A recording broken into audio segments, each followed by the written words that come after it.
Welcome to our fourth season of The Parenting Brief.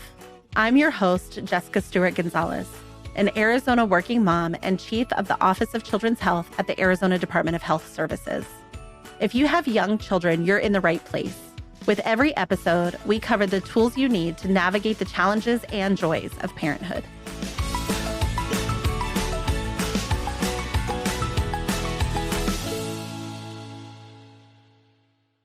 Thank you for joining me today on The Parenting Brief.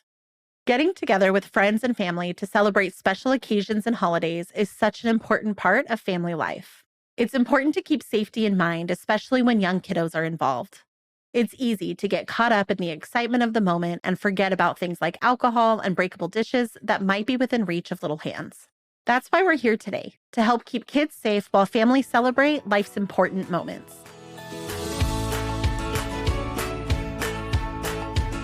With us today is Emily Flanigan.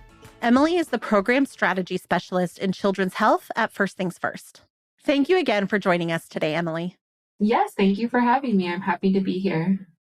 What's the best way for a party host to plan for a party that kids will be at? Yeah, so they should, take into account the age of the children that will be attending, and if they need to do things like baby proof, like put locks on cabinets, make sure that if they have a pool, that the pool gate is latched and locked, and that if there's, a back door leading out to that, that's locked as well if the party's inside. They should make sure anything such as like glass plates or cups aren't reachable for the children and out of their reach, and make sure any like household chemicals are locked away, things like cleaners or medicines are out of reach and in a locked area. So those are just a few things they can do to help prepare. Focusing a little more on safety, are there other things parents should look out for? Yeah, I think being mindful of, pets in the home.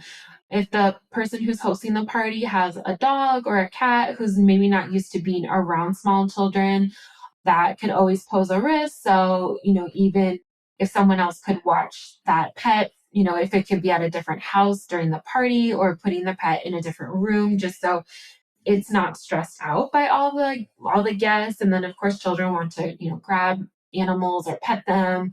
They're curious about them, so that could always pose a risk. And then if there are firearms in the house, if people keep firearms and they're not in a normal lockbox, to make sure that those are locked and put away, just like any medicines or chemicals or something like that. But firearms are another thing that we want to make sure are locked up and put away.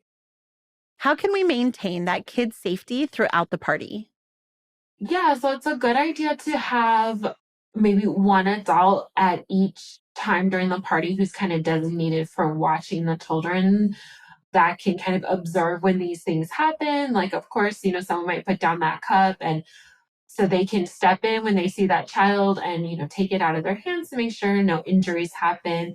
And then whoever is kind of that child watcher at the time can alternate between different adults. But just having one person who's really supervising and aware of everything that's going on can help from preventing those mishaps from happening.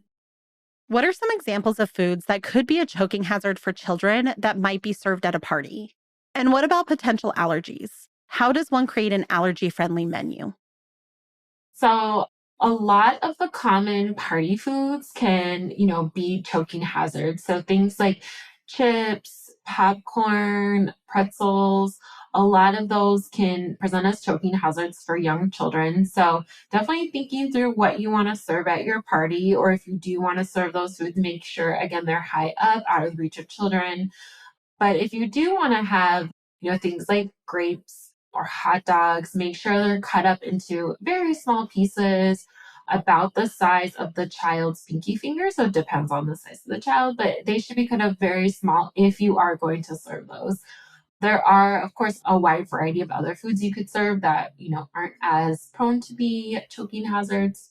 But just think through what's on your menu. And if it's, small, if it's hard, if it's sticky, so some of those sticky candies can also be choking hazards.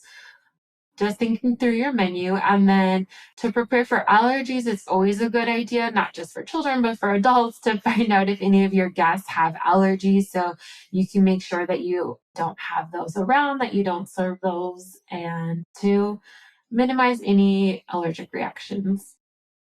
What are some fun and engaging kid-friendly activities that can keep them entertained and safe during a party? So having multiple things out can keep them occupied. So having a coloring table is always something easy to set up. So just having blank sheets of paper or coloring books with crayons and markers can definitely keep them entertained for a while.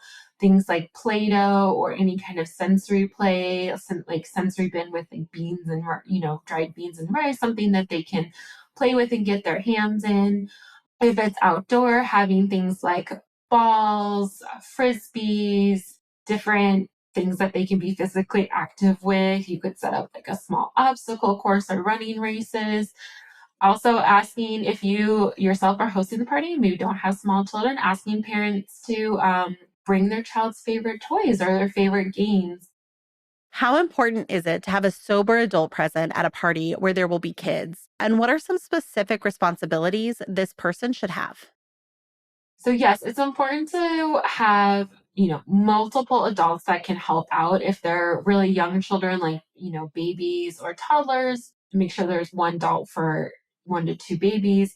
But then if there's multiple children, all different ages, we want to make sure that there's more than one adult that can support them, especially if they're different ages and they're engaged in different activities.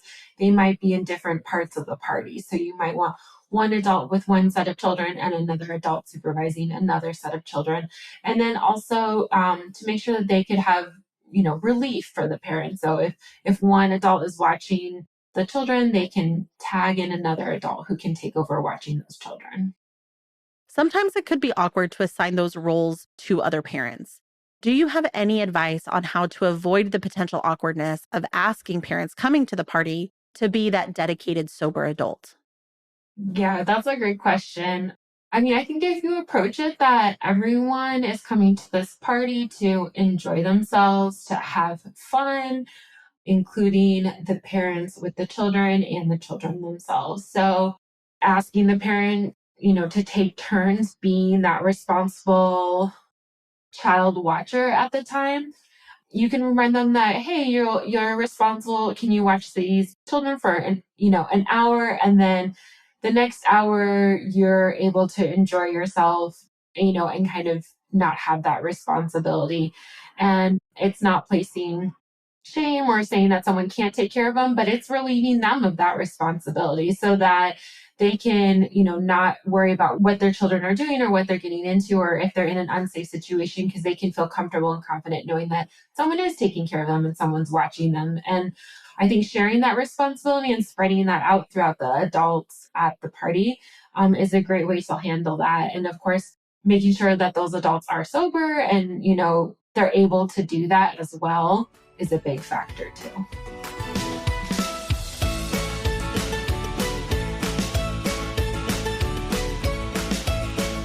And thank you to our listeners for tuning in. We have more helpful resources and recommendations in the show notes. Please share this podcast with other parents or soon-to-be parents in your life. We want everyone to know as much as they can about how to raise happy, healthy kids. Until next time, this is Jessica.